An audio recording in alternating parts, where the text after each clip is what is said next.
Hello, Introduction to Java Programming. In this session, we will discuss about arrays of arrays. Let's understand.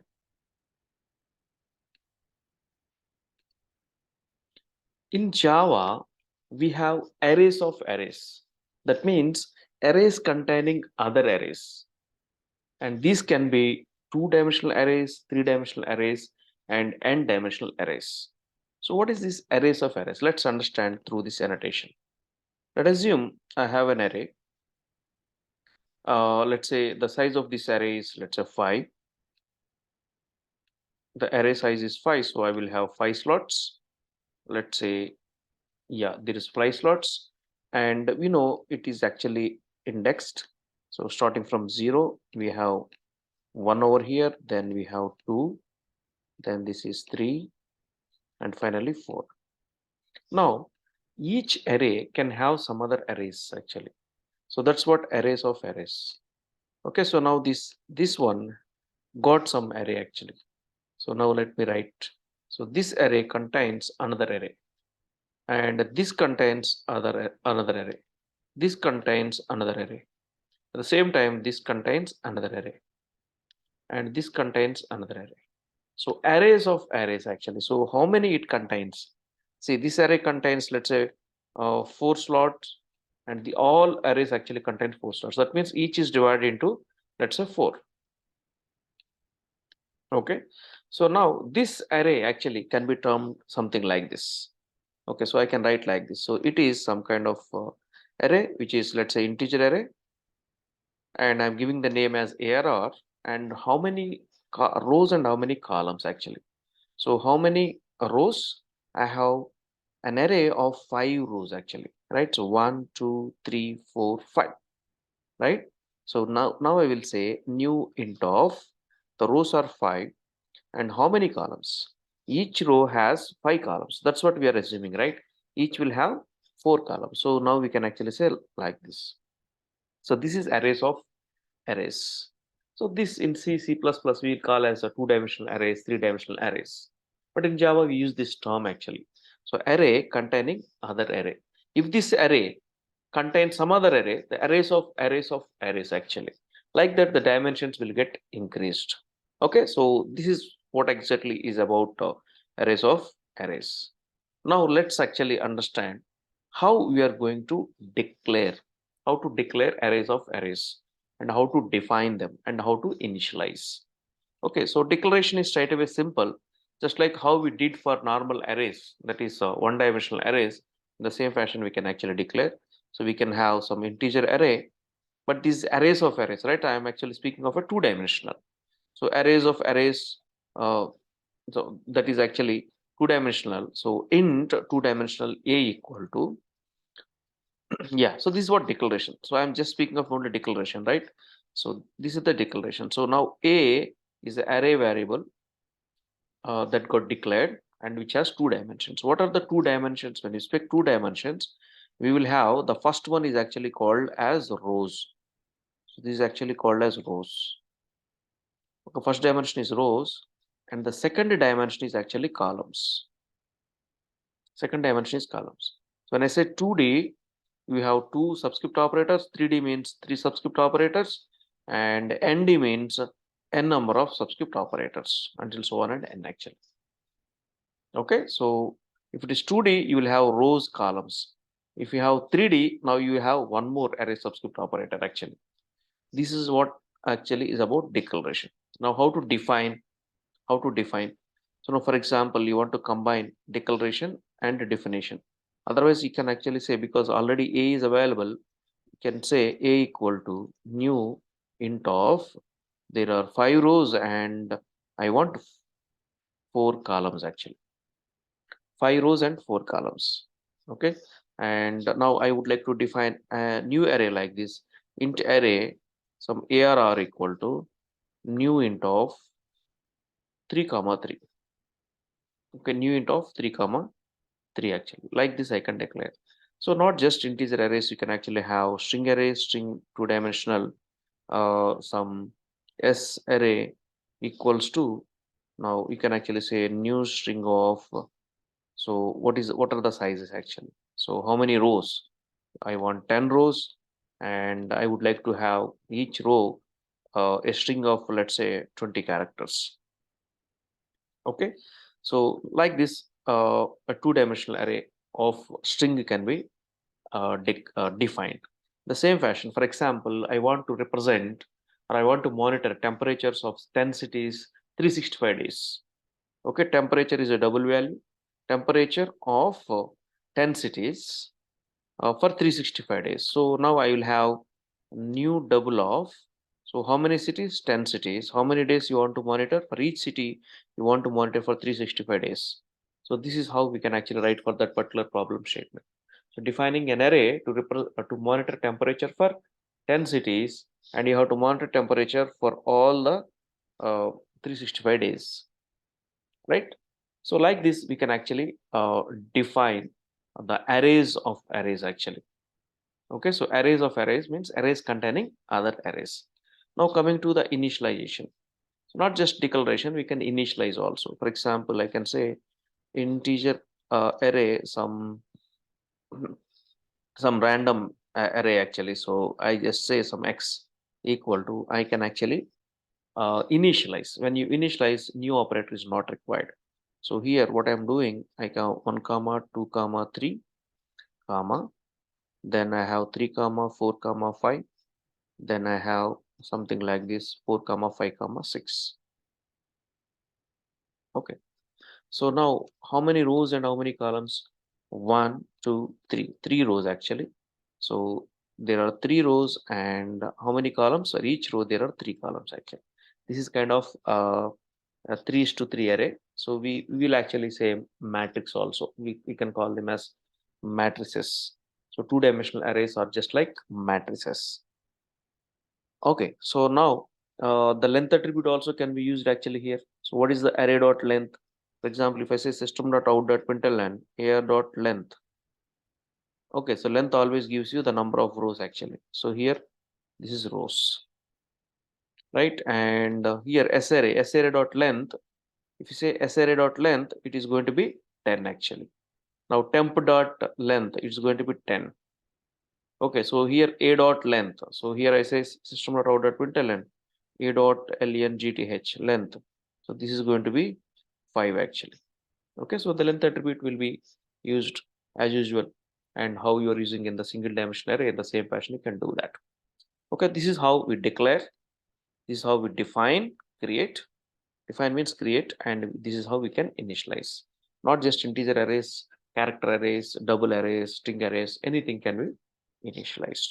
Now let's understand the same thing with a program actually. So now I have a program called 2d.java. So now here I would like to use scanner also for some purpose to populate the data. That's why I have imported java.util.scanner, and I want to define arrays of arrays. I want to initialize them also. One array I want to initialize. I want populate the array element by reading the data from the user, and finally I want to print it actually. Okay, so this is what we understood, right? Defining arrays of arrays. Okay, definition actually includes declaration also. So what I do, I declare an array, integer array arr equal to a new int of how many rows actually. So I would like to have 3 rows, and I would like to have 4 columns. 3 rows and 4 columns. So what about the indices? So indices will be 3 rows, right? So 0 comma 1. So your indices will be like this. For 3 comma 4, the index will be, so row 0 will be there. You have row 0.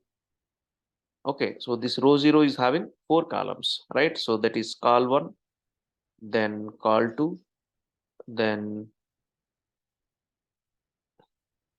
col 3, and col 0 initially, right? So it should start from 0, right? So col 0, col 1, col 2, col 3. And like this, you will have row 1, row 2, row 3. Okay, this is for 1 actually. So now let me actually have row 0. So this row 0, and then this is row 1, and for row 1 also you will have all these columns. For each row you will have all these columns. Okay, and how many rows? Actually you have 3 rows. So now you will have the indices like this. Let me tell you these indices as well. Yeah, so now I will say row 2, and here same columns, col 0, col 1, col 2, col 3. Okay, so what are the indices actually here? So here the index will be 0 comma 0. The index of col 0, this col 0 will be 0 comma 0. That means 0 comma 0 means, so this at col 0 you will have something like this: 0 comma 0, this is 0 comma 1, this is 0 comma 2, this is 0 comma 3.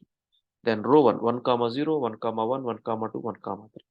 Then here 2 comma 0, 2 comma 1, 2 comma 2, 2 comma 3. So these will be the indices actually. So I am writing the indices for the last one actually. Okay, because of the space constraints, I am writing for only one thing. The indices, if at all you write for the last this one, it will be like this. So what is the row? 2, and column value is 0. And this row 2 and column is 1. This row 2 and column is 2. And this is the same row 2 and column is 3. In the same fashion, you will have 0 comma 0, 0 comma 1, 0 comma 2, 0 comma 3. Here you have 1 comma 0, 1 comma 1, 1 comma 2, and 1 comma 3. Those are indices. Fine. So when you have new int of 3 comma 4, 3 rows, and each row has 4 columns. So what happens later on, so because you have rows and columns, whenever we want to access them, we require 2 loops. We require 2 loops actually in order to access these all things, right? We require 2 loops. So one loop actually, because it is arrays of arrays, 2-dimensional, you require 2 loops. Okay, a loop inside other loop actually. Okay, a loop inside other loop. Why a loop inside other loop? Because for each row you have 4 columns, right? In order to specify the rows, you will have one loop. Okay, let's say that is with the index I will call as I loop, and for each row, 4 columns are there. So in order to represent that, we will have J loop actually. Okay, so of course that I'm going to do here. So that's what actually populating array elements. So what I do is, I will ask the user actually to get the data. I will actually ask the user to get the data. So scanner in equal to new scanner of system.in. So in populating arrays here, I will ask the user to provide the data. Okay, please enter. Okay, please enter data items to array. Which array? So you are actually asking for 3 cross 4 array, right? So 3 cross 4 means how many elements have to be entered? 3 into 4, 12 elements have to be entered actually. Please enter data items to array. So 3 cross 4 array actually. So total 12 elements. So now how do I take them actually? So I write a for loop for int I equal to 0. I is actually for rows. I less than, what is the row size? 3. I plus plus. So for each for loop, there is a J loop actually. So here I say int J equal to 0, J less than 4, because 4 columns, J plus plus. So now I have to read the data, right? So I have to read to which array? ARR of first rows is I, and then columns is J. Okay, so for row value I equal to 0, J executes 0 to 3, and row value 1, J executes for 4 times. But that means each value of I, J executes for 4 times actually. So initially I value will be 0, J will be 0, 1, 2, 3, 4. Sorry, J will be 0, 1, 2, 3, 3 only, 4 will not be there. And I equal to 1, J will be 0, 1, 2, 3. I equal to 2, J equal to 0, 1, 2, 3. Like that it will happen. So here I am actually reading the data through my next int method, because it is an integer. Scanner has the nested method. This is actually populating. Okay, so then let me print them actually. Let me print them. So I will print them like a matrix actually. Okay, print them like a matrix. So you should actually see proper rows and columns, actually the kind of nice formatting. So for that also you require both the loops. You just take the loops, instead of assigning the values here, instead of assigning the values to the array, what we do is we'll actually print them. So we use this in a PL statement. System.out.println, I am going to use this array of I comma z. Okay, so here my outer loop and this is my inner loop. After my inner loop is done, whenever I am going actually to the next iteration, what I do is I will print a new line. Okay, this is just to print a new line actually. This is my for end, right? So this for loop will execute 4 times for each row, and once we come out, that means whenever each row is done, I want to print a new line actually. So this is for printing a new line. Okay, new line after every row actually, so that you can actually see the output in a proper manner. Okay, so in this example, what we did so far, we have defined an array with 2 rows and 4 columns. We understood how the indexing works. Then we also understand that it requires 2 loops. Okay, and I'm not initializing, I will actually do the installation later for some other array. Now I would like to populate data to this array. So I need to provide 12 elements actually. So I'm writing for each row, JLoop has to execute for 4 times. And every time I'm reading the data and adding to this. And how do I print? The same loop. And yeah, so I'm printing first all columns of the row 0, then columns of row 1 and row 2 actually. Okay, and after printing each row, I'm printing a new line. Let's see how it works actually. And the name is 2d.java. Let's compile this Java C 2d.java. It's compiled successfully. And when I say Java 2D, then it asks me to enter 12 items actually. So now I'm entering 1, 2, 3, 4, 5, 6, 7, 8, and 9. Then I am giving again 1, 2, 3 actually. Okay, let's see the outcome. Yeah, so here I'm seeing 1, 2, 3, 4, 1, 2, 3, 4, 1, 2, 3, 4. This is my first row, this is my second row, and this is my third row. But it's not printing like a matrix, right? Because I have not used, I have used here print ln actually over there. So now I have to use only print. So after printing a number, I will give some space also. Now you will see everything actually getting printed there itself, like a matrix. Okay, so now let me run. Now let me give the values, same values, 9 and then 1, 2, 3. Now you can actually see like a matrix, right? 1, 2, 3, 4, 5, 6, 7, 8, and 9, 1, 2, 3. So this is the first row, 4 columns, second row, 4 columns, third row, 4 columns actually. Okay, so we can consider this as a matrix, 3 cross 4 matrix. So this is what actually we are going to do with the 2-dimensional arrays. Okay, this is actually populating and printing. I can initialize also. Let me actually initialize a 2-dimensional array, something like this. So int array some x equal to, now actually I am initializing here. Okay, so now I have to have in braces again, I should have the braces 1 comma 2 comma 3. This is my first row and 3 columns, then 3 comma 4 comma 5, second row 3 columns, and I'm saying 5 comma 6 comma 7. That's it. Okay, this is what initialization. Okay, this is actually a 3 cross 3 matrix, a 3 into 3 matrix kind of thing. So in a single line you can do that, or you can actually do like this also. You want to make properly, you can actually do like this also. Okay, so like this also you can do it actually. So this is a proper initialization, but the number of lines will be more actually, right? So this also works, and you can actually do in a single line. I prefer doing in a single line because we are grown up and we could able to understand this. Okay, now I would like to print this. So what I need to do, I need to have 2 loops actually. I need to have 2 loops like this. So just copy paste only. So whatever I did here, I'm going to print right here for printing. I equal 0, I less than 3, I plus plus.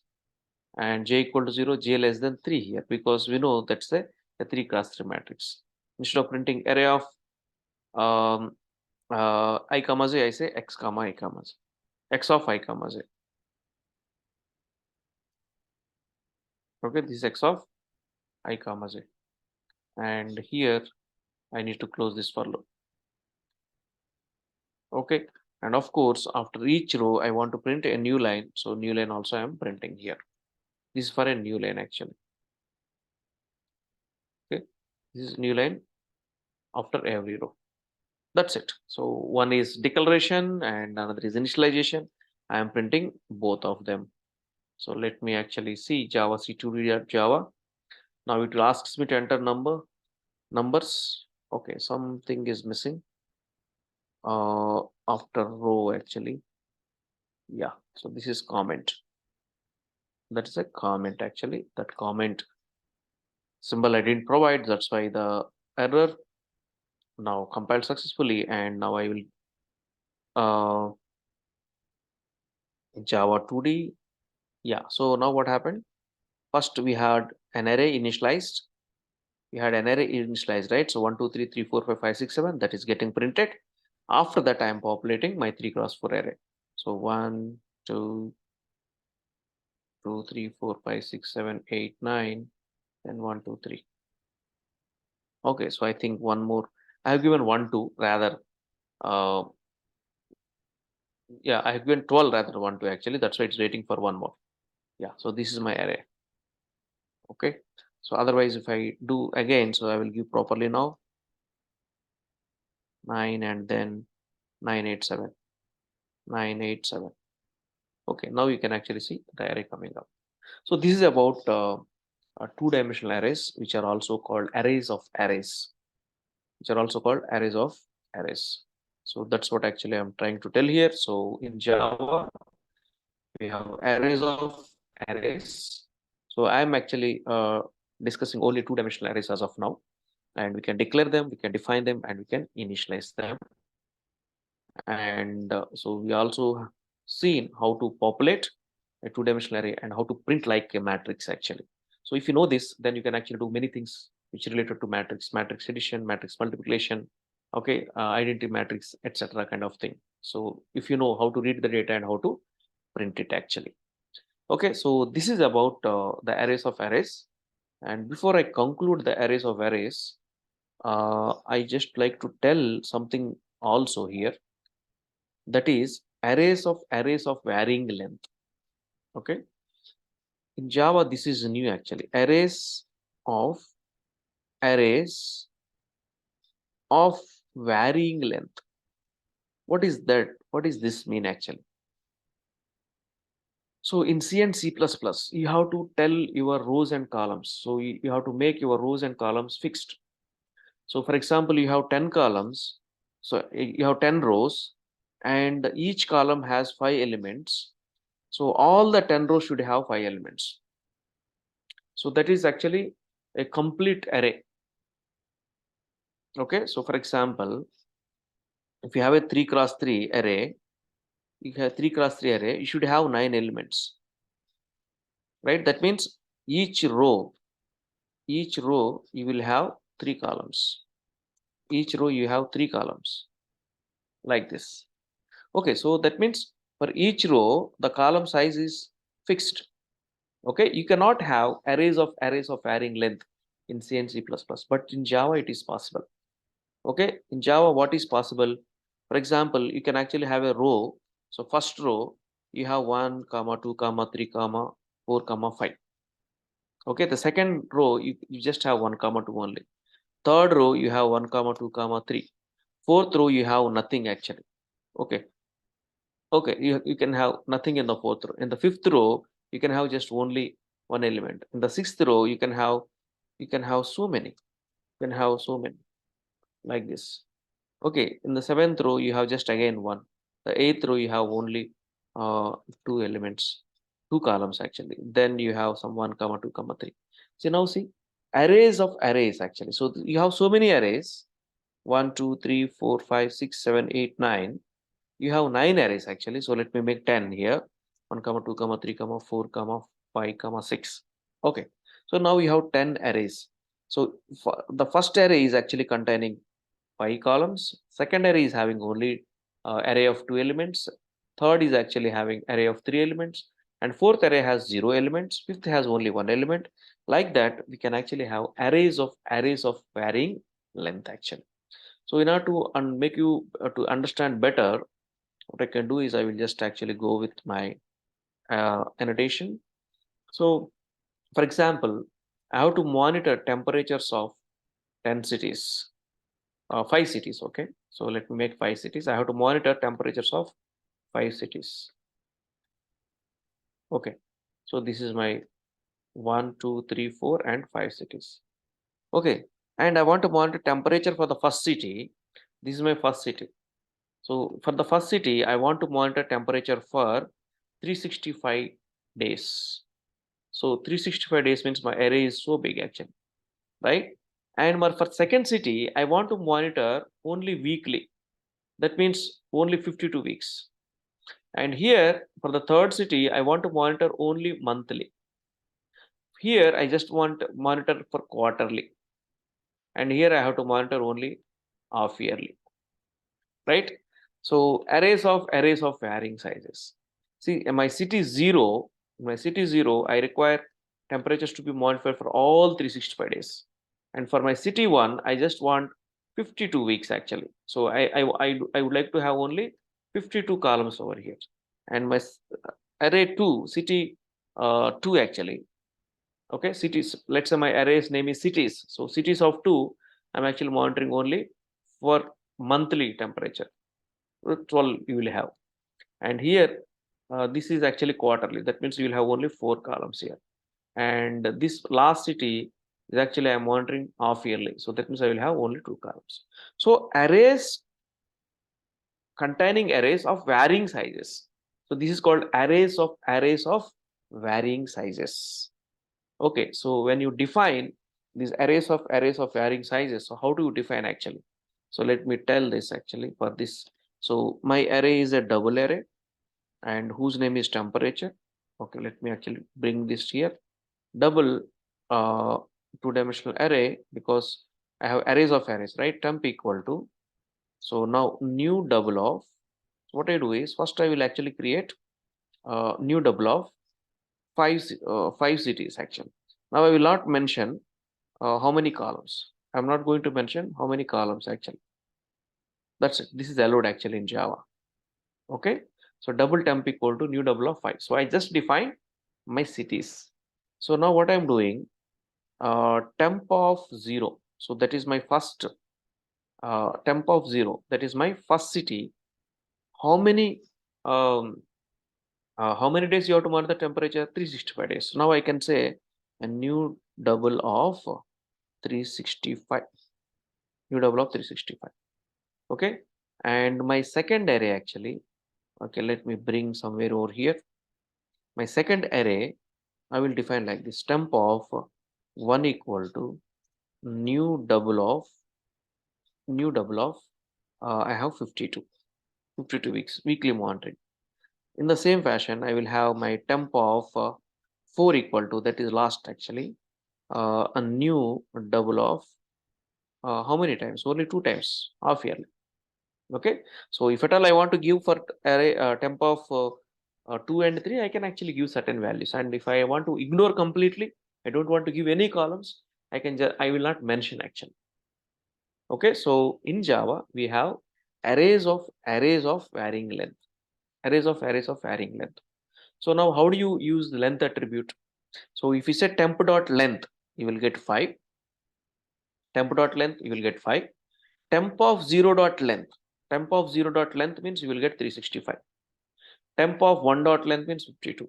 Temp of 4 dot length means 2. So your length attribute can be used like how we are using for other purposes actually. Okay, so this is about arrays of varying length. And finally, we will take one example and we will close this arrays part actually. So now I would like to have um, array represented for this thing, whatever I am writing. Okay, so now let's say a farmer has a farmer has 10 fields, a farmer has 10 farms in 10 farms, each in 5 countries. Let's actually represent this in array.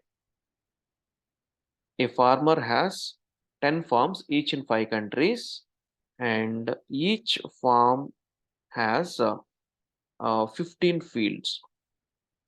15 fields. So how to represent this as an array? So these forms of what actually? So now I would like to say, let's say this farm is a beans farm. Okay, so they will grow beans over there. So this is the statement. A farmer has 10 farms, each in 5 countries, and each farm has a 15 fields. So how to represent this? How to represent this? Okay, so now I will take integer, and yeah, how many dimensions? You have top level countries, and countries has farms, and farms has fields. So 3-dimensional. Okay, and let's say which farm it is, beans farm. Okay, and yeah, so int 3-dimensional beans equal to new int of, so first thing actually countries comes, right? So in 5 countries, and a farmer has farms actually, and each farm has 15 fields, right? This is how you have to represent as an array. You have to represent this as an array. Okay, so now everything is fixed actually. Okay, so now you have, if at all you have to make this as arrays of varying length, arrays of varying length. Okay, now each statement you have to write. For example, my statement is, if a farmer has 10 farms, a farmer has 10 farms, if a farmer has farms in 5 countries, and he has some farms uh, there in 5 countries, and each farm has fields. I'm not telling how many farms and how many fields actually. I'm just saying how many countries farmer has farms. Okay, so now further, then what we do actually something like this. Int array uh, 3-dimensional beans equals to, what is the statement I am telling? A farmer has farms in 5 countries, and each farm has fields. I'm not sure of how many fields and how many farms, but he has uh, farms in 5 countries. So now what I do, int 3-dimensional beans equal to new int of, what is fixed actually, 5 is fixed, rest all not fixed. So we can actually declare like this. Okay, only 5 countries actually. So we don't know farms and fields. Later we can actually give the value. So that's what arrays of varying length. Arrays of varying length, because I have 3 dimensions. Now next statement is, in the first country, farmer has 10 farms. In the first country, farmer has 10 farms. Then what I do in the first country means beans of 0. So farmer has 10 farms. So new int of 10 farms actually. But how many fields we are not known. So fields is still empty. So what is actually the meaning of this?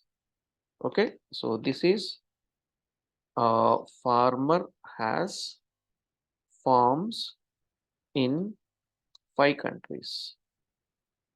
Okay, farmer has farms in 5 countries. That's what we are actually writing. And here, and each farm has fields. That information also we have to tell. Otherwise, how do we know that this is a three-dimensional array? Right? That also we have mentioned over here. Okay. Now this statement is about what? In first country, so this is about first country has 10 farms. First country has 10 farms. Okay, now, okay, the fifth farm has 15 fields. Fifth farm has 15 fields. So how to write? So beans of 0, because there is only one country now as of, and which has fifth form. Fifth form means 0, 1, 2, 3, 4, 5, 6 actually, right? Sorry, fifth form means 4, 0, 1, 2, 3, 4. So in the first country and in the fifth form, how many fields? New int of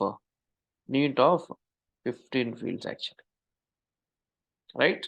So now what does it mean actually? First country, okay, fifth form has fifth form has how many fields? 15 fields. So this is how you specify actually arrays of varying length for n dimensional things actually. Okay, so this is just giving an idea about arrays of varying length in 2-dimensional and 3-dimensional. Hope you have understood this particular concept, arrays of arrays and 2-dimensional, and how to write programs, populate data, etc. Let me actually remove this annotation so that it will be easy. Yeah, so let me clear these annotations here. So how to populate, how to initialize, and all these things you have understood for arrays of arrays. Thank you.